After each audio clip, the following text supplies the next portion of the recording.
affection for the Romanian National Radio Office. Because in my childhood, I've done my debut with this orchestra and on the same stage. So you can imagine that I'm very affectionate about these wonderful musicians. And also I chose, right after the revolution, the very first concert in Bucharest, to play with the Romanian National Radio Orchestra and on the radio. So it's a long-standing relationship. Very much so. What about the response of the Romanian audience? Really, really wonderful. First of all, I thank God that everywhere I play, and I've done 8 around the world tours, I've received great ones. The audiences in Romania are very special for me. Because I love the country, people, and I've always a very special feeling anyone. And obviously for me, it was a great pleasure to be again in front of these wonderful audiences here in Bucharest, in the radio hall. And I understand that without any publicity, apparently when it was announced that I was going to the National Radio Orchestra, today when the tickets were on sale, in 2 hours, the hall was sold out. I'm very grateful for the affection that the Romanian audiences hold for me. I can assure you this affection is reciprocal. What is the audience that makes you feel best on stage? If I'm truthful to myself, I believe that the moment I go on stage, special waves fire between myself and the audience. And I feel that from the very first moment. I think I play for humanity, for mankind. And for me, I have this privilege and opportunity to share the magic music. It is very humbling for me. This is the calling of my life, to be able to share this truly international message of music to the audiences around the world. It's a musician's noblest goal, actually. Exactly. You said quite rightly. There is this nobility in the task of the musician. Maestro, let's go back in time a little bit. If you like. You grew up in a musical atmosphere and started playing at an early age.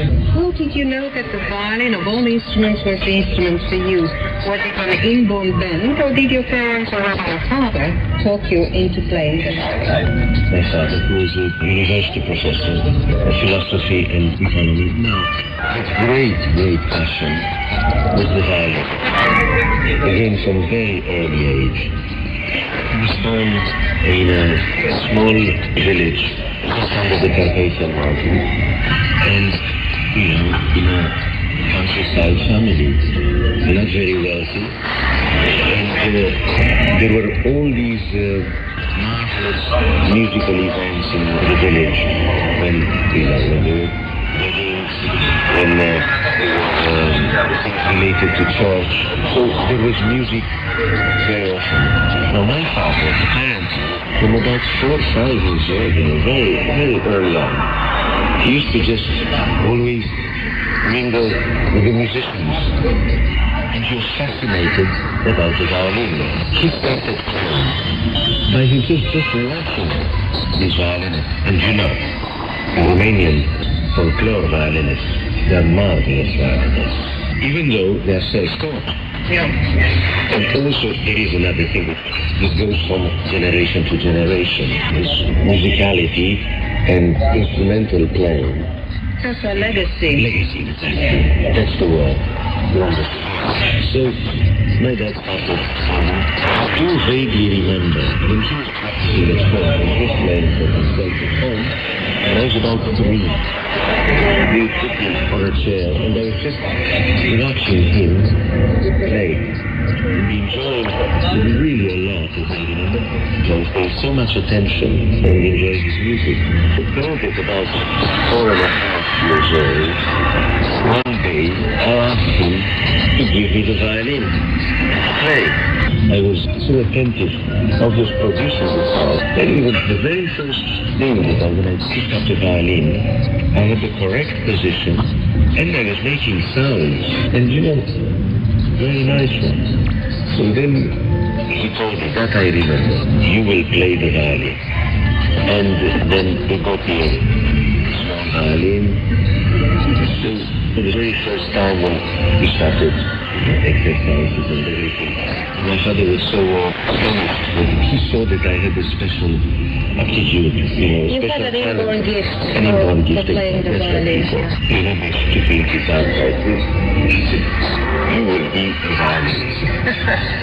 And his prediction came true, actually. Yes, I'm very grateful that in fact, to my father, I was able to realize my special talent for music through the violin. He wrote a wonderful book that you have in front of you, The Violin and Its Maestros. From origin until today, it really is a masterpiece. And it is the complete history of the violin. Its masters, the very complete one. How beautiful the bird. We have a musical background everywhere. It's beautiful because in the middle of Bucharest, which is an absolutely magnificent city, and I take the opportunity now to invite everybody who cares to visit Romania, maybe tour the world. I can, hand on heart, it's the most beautiful country. Mr. Salvo, when did you really start to love your instrument? Is there any moment that you remember in particular? Yeah, I remember distinctly. I remember when my parents took me on that chair and watched my dad. I just loved it. I loved the sound of it. I loved the shape of it. I loved everything about it. The very first moment I heard the violin sound, I was just enchanted. How early did your technique show itself, and what is the secret of your technique? I started just before 5 years old. Started the violin at 6, and a couple of months, I did my first public concert. Then I had also a teacher at the same time in Bristol, wonderful man, Professor Andres. I remember vividly his lessons and his kindness and his technique, his meticulosity, especially on technique. And from then already, I understood to be able to express feelings in the most truthful way which you want to say a technique. I was working with my father and with Professor Andres, and then a year later with Professor Samuel Beamer, who's also he was very concerned about technique. And I'm very grateful to him. But the first concept was apparently a legendary thing. My father was, at the time in Bristol, the dean of the university. He was transferred. The results were so good that he was doing there. The Minister of Education wanted to improve the level of the university in Dallas.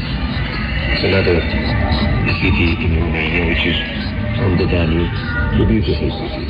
And the Brasov is marvelous too, in the Carpathian Mountains. I love Brasov, but I love Dallas too. So there, 7.5, we moved to Dallas, where, fortunately, there was a wonderful music school. And I had a lot of my life that in that school, there was a violin teacher, Professor Nachmanovich. Not only was a fine violinist, but he was especially a great pedagogue. I had this fantastic chance to be able to cover with Professor Nachmanovich. I will be grateful forever because he took my violin education all the way to the finish of the high school. So that was the time when he molded your technique. Exactly. Him together with my father, who's already by that time 8, 9 years old. I was performing with orchestra. was Romania, and known ad hoc as the kid with the violin. So prodigies was mostly on instinct. I didn't. It should be because my teachers wanted me to understand everything perfectly. In the end, I think it's a much more serious approach to forming from that point of view. And now also I must say that it isn't forming only the technique, it is also forming the personality. As a musician, is expressing feelings of, the feeling of elegance in music, the feeling of love in music, affection. I was also very much taught not to neglect this most important side, which in fact, the technique only makes you able to express these feelings, emotion, sensitivity, happiness, exaltation, serenity. And here now is a part from Concerto in D major for violin and orchestra by Beethoven, performed by violinist Eugene Harbu, accompanied by the National Radio Orchestra.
Eugene Harbu, playing a part from Concerto in D major by Beethoven, has wrapped up Sunday Studio. Producer Anna Maria Palco, thank you for joining us. Wishing you a most enjoyable Sunday. Bye-bye.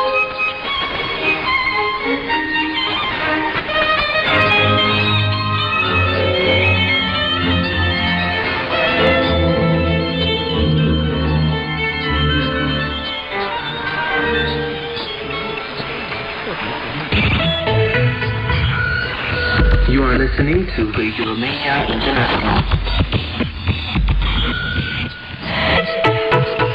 Focus on Romania.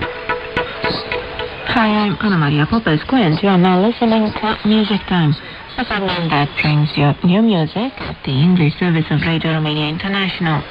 This week I'm going to introduce you a French alternative metal band called Afflicted. I talked to two of the boys, Vlad Pintelia and Vlad Bora, so without further ado, here they are.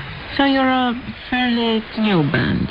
When and how did you get together? We are very new by today's standards. We formed in 2015, roughly 2 years ago. We have been playing in a band band previously, but we decided to get together for this project because we felt we had a special kind of chemistry, and it turned out we were right. We do have that chemistry, so... So you got together, you already knew exactly what kind of music you wanted to play, or is it like a work in progress? It's always a work in progress, because we listen to such different bands somehow. When we get together and write something, we bring each of us our own influences, and we never know what's going to come out. We just know we're going to like it. So what would be these influences? Each one of us has his own influences. I'm going to speak for myself because I can only do that right now.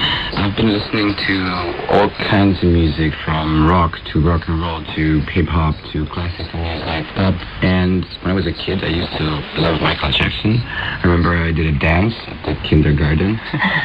And I also liked, for example, Dopshi's Dub. I don't know, Vlad, could you add some? I also had a dance when I was little, but it was after Vanilla Ice, not Michael Jackson. So yeah, I'm yeah, but I grew up with ABBA and stuff, disco, 70s disco for my father. And then I moved on to Michael Jackson and rap, early days of rap.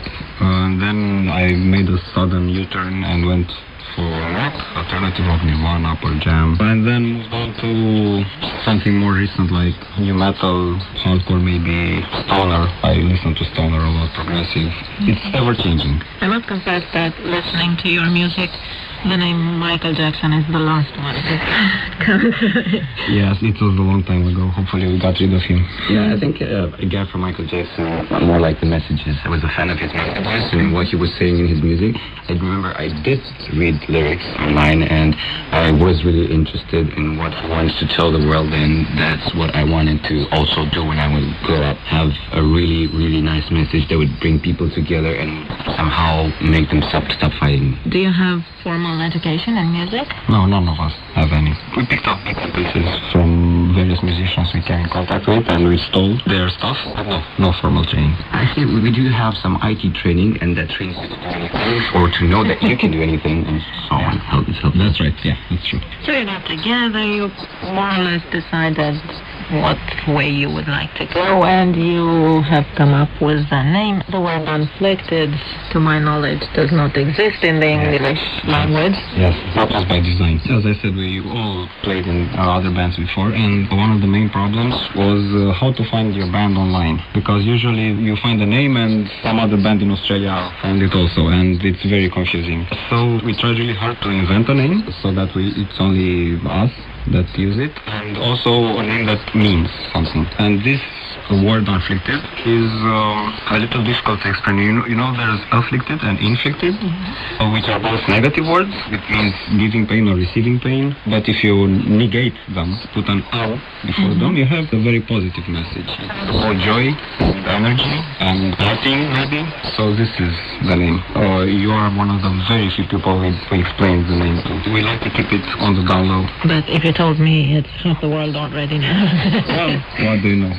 Yeah, you mentioned people finding you on the internet, and this brings us to somehow more practical things. How difficult is it to be out there, to become known or famous? It's starting to become harder and harder because everybody's moving online, and being that we have so many people there and so many brands that are communicating, expressing in so many ways, it's harder and harder to reach people and to capture their attention, because even if you reach them, they might also be listening to other two YouTubes at the same time, so you really need to be good to capture their attention. I was under the impression that it's getting easier to get people to know you. It can get easier if you use the right tools and if you invest money and energy in promoting and not only paying for ads, but also thinking about how your music and your product would reach somebody. But there's a lot to work in this. Just going out in front of the block and shouting, "Hey, I'm Unflicted," is not enough anymore.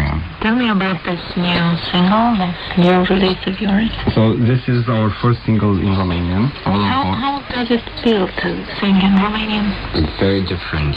For me, there's a different cable, a different color that's going to the public, and there's changes that I need to do in my practice. But I feel good because I know that the listeners will have a different experience when they hear their natural language, and this is what we've learned, yeah. And the song is it's a story about a type of character, a feminine character, that most of us guys has met at least once, or will meet at least once in his lifetime. It's called Ailo, which is a Greek mythology name. It has a couple of meanings, but we would like the people who are curious about it to search for the music. It's going to be interesting for them to make the connections. And the story is, well, it's composed out of my past experiences and my friends' past experiences, what I've heard and learned. When I first heard the lyrics, I said, that's me. And after other people heard it, they said the same thing. One friend of mine said, hey, do you know that girl? Is it about her? But it was not. What are the plans for the future?